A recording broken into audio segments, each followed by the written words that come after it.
সড়কে দুর্ঘটনার মৃত্যু ঝুঁকি কমাতে খুলনা মহানগরীতে বসানো হয়েছে দুটি ফুটওভার ব্রিজ, অথচ তা ব্যবহারে আগ্রহ নেই পথচারীদের।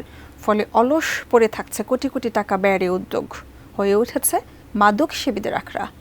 খুলনা বিভাগীয় প্রতিনিধি মোহাম্মদ ওসিমের তথ্যছবিতে ডেস্ক রিপোর্ট।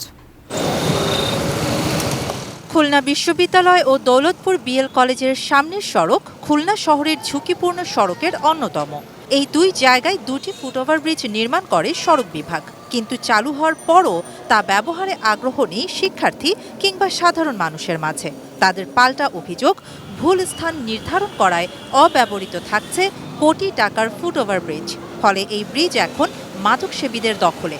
এই রাস্তার উপরে না দিয়ে সরাসরি বিএল কলেজ গেটে দিত, তাহলে প্রত্যেকটা স্টুডেন্ট এই রাস্তা খুব সুন্দরভাবে এই ফুটওভার ব্রিজটা ব্যবহার করতে পারতো।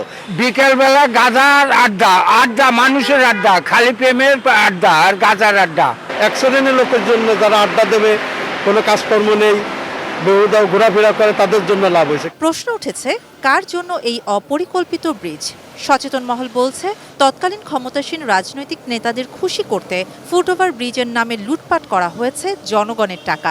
যখন যারা ক্ষমতায় থাকে এবং যারা সমাজে ক্ষমতাধর, রাজনীতিতে ক্ষমতাধর, তাদেরকে খুশি করার জন্যই কিন্তু অনেক অহেতুক প্রকল্প নেওয়া হয়। বসুন্ধরা টিস্যুতে ছাড়ের ছড়াছড়ি।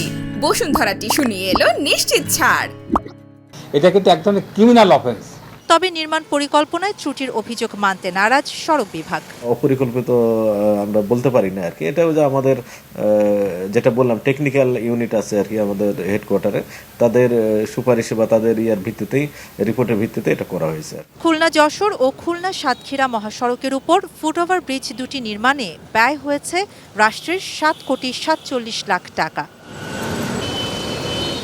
শাহানা জাহান, ডেস্ক রিপোর্ট, ATN নিউজ।